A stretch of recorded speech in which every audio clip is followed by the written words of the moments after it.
Bridco Port naganap ang pagtitipon ng aming grupo, isang lugar na tahimik at halos walang tao sa oras ng hating gabi. Alas 12 na ng gabi nang kami nagtungo sa ticket counter, at sa aming sorpresa, ang pagkuha ng ticket ay napakabilis. Parang isang iglap lang ang proseso, na puno ng pagsigaw ng sino ang may bayad, at habulan na. Sa gitna ng aming tawanan. Mamaya pa ang biyahe, pero ramdam ko na ang pagduduwal sa aking sikmura. Sasakay na kami ng Roro, ang malaking barkong magdadala sa amin sa unang hakbang ng aming pagkakas.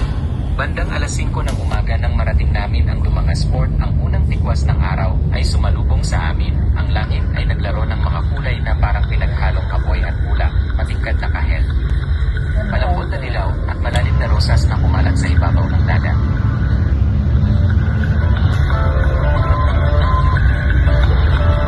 Lubwa, kinigat ng ano ah.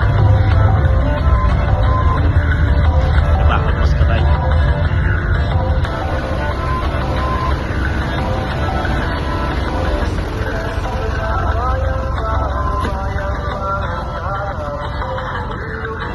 Sa gilid ng pantalan, nakahanay ang mga barko. Ang kanilang mga katawan ay nakabalangkas sa liwanag ng umaga, tila mga higante na naghihintay sa tamang panahon para maglayad. Habang naghihintay, unti-unting bumubukal sa akin ang katanungan, kaya ko ba ito? Ang bundok na aming tutunguhin ay hindi basta-basta, matarik, maputik, at may kasaysayan ng mga hikers na umurong sa huling sandali. Ang pag-aalinlangan ay parang bumabalot sa akin, nagtatanong kung sapat ba ang lakas ko, o kung handa ba akong harapin ang mga panganib sa landas papunta sa tuktok. Pero nang tingnan ko ang grupo, mga mata nilang puno ng determinasyon, naisip kong, siguro naman, kabayan. Naramdaman kong inig ang mga tuhod ko, samantalang ang mga kasama ko ay abala sa pag-aayos ng mga backpack at pagkukwentuhan. Sa gitna ng ingay, natanim sa isip ko ang larawan ng aking ina bago ako umalis. Mag-ingat ka, Anya. Ngayon ko lang naisip kung gaano kabigat ang mga salitang iyon. Ang simoy ng dagat, sariwa at may halong amoy ng asin, ay pumuna sa aking mukha, nagpapaalala kung gaano kasariwa ang umaga sa tabing dagat. Ang ganda, bulong ko sa sarili. Hindi ko inasahang magiging ganito kapanatag ang pakiramdam ko sa lugar na ito. Sa gitna ng katahimikan, ramdam ko ang tibok ng aking puso, isang maliit na aliw sa kabila ng pagod mula sa mahabang biyahe. Para bang ang port mismo ang nagpapaalaala sa akin, heto na ang simula. Huwag kang matakot. Nakatayo ako roon, hinahaya ang dampian ng hangin ng aking buhok habang iniisip kung ano ang mga darating na oras. Ang bawat saglit sa Dumangas Port ay tila naghahanda sa akin para sa mga hamon at tagumpay na susunod.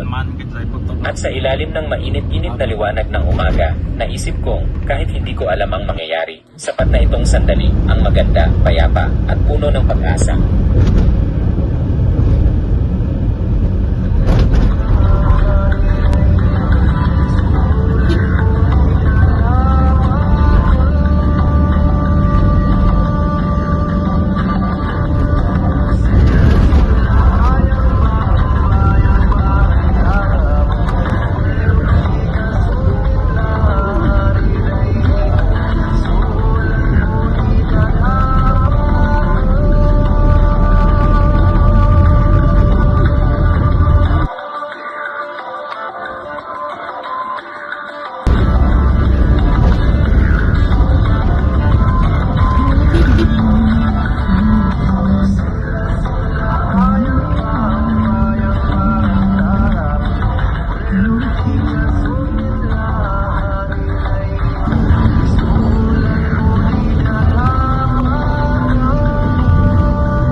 Sa tourism? Tourism.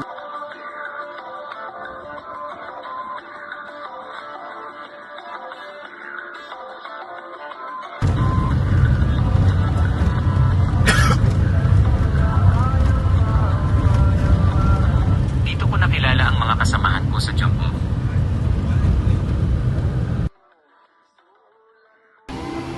Sa jump off point, sa ilalim ng mistulang lambong ng maagang umaga, unang sumalubong sa akin ang mga mukha ng mga kasamang magiging bahagi ng aking pag-akyat. May mga ngiti na puno ng kaba at pag-asa, mga kwentong daladala sa mga backpack, at mga tawa ng tila nagpapadali sa bigat ng mga hakbang. Isa-isang nagpakilala ang mga grupo. Magandang pagmasdan ang mga batang super enjoy sa mundo na kanilang sinilangan. Ilalim ng araw na tila naglalaglag ng mga brilyanteng liwanag sa bawat hampas ng alon. Sa bawat pagdating nito sa mga bato at buhangin, tila may awit na inaawit ang ilog, isang higit ng katahimikan, taginhawaan, at pag-ibig sa sariling lupang lilubuan. Ang mga pulong na kayakap sa pampang nito, ang mga daong sumasayaw sa ihip ng hangin, at ang sariwang simoy na nagpapagapa ng lamig sa balat, lahat ay nagpapaalala na ang kalikasan ay hindi lamang tanawin, kundi isang tahanan. Ngunit higit sa lahat, ang pinakamakabuluhang tanawin ay ang mga batang naglalaro sa pilit ng ilog. Sila'y parang mga duwende ng kabubalan, malayang lumulundag sa tubig, naghahabis ng mga ngiti sa hangin, at nagtatawanan habang naghahabulan sa bubong. Sa kanilang mga mata, makikita ang kaligayahang dalisay, ang sigla ng isang pusong hindi pa napipigilan ng pagsubok o pangangkang.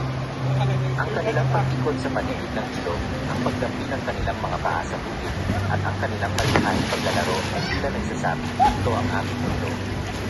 Ito ang aming tahanan.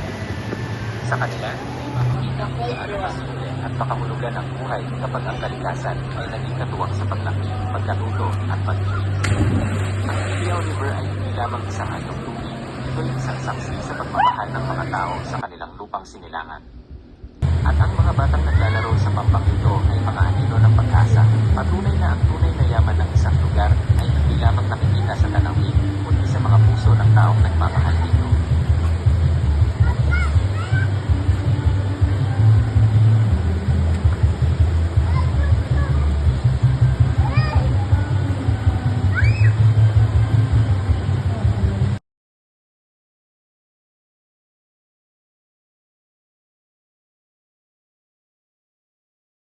Ang Tibiao River ay isang buhay na larawan ng kalikasan sa rurok ng kanyang karigtan.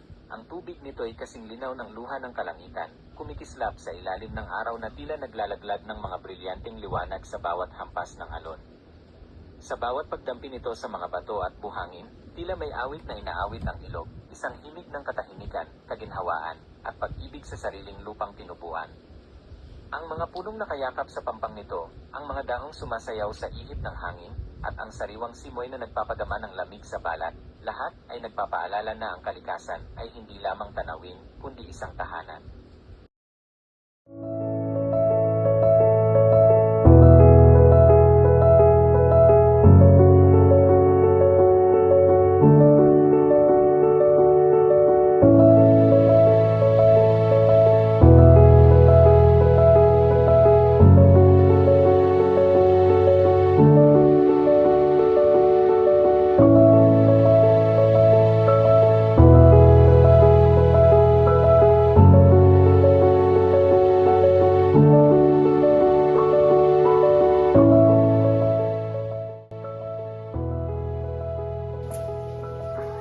Siya si nanay, asawa ni Tatay Jose. Danay, edad mo ganun, nay? Nag-63. 63. Tubo na ka mo ni tatay? Pinastub sa akin mo. Basto ko man. Dahil gid mga edad sa mga tigulang kumpara sa mga gamharon sa mga. Nanay, bispak pa ka ako yun. Iya pa na ako. Namimiyakap ng huli ng kuliglig, natagpuan ko ang kanyang ngiting tila liwanag ng gasera, mainit, masigla, walang bahid ng lamig na kinain ng mga taon sa pag-akyat sa mundo. Sa kanyang mga matang nakatitig sa malayo, nakatanod ang hirap na hindi ipinakita, ang mga paa ay puno ng kwento ng hamog at tulis ng bato. Upo na ya. Ito ang luto pa daw na. Kanay pita. Luto ay mag din ka. Sabi mo ikaw lang may talent magluto. Aray ay. Si Makoy gali. Wala na niya may... Pinabidyohan, ganyan yung bakang lababo nga.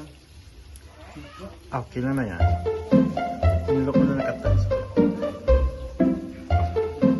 Okay, malaw ang tawa. Na.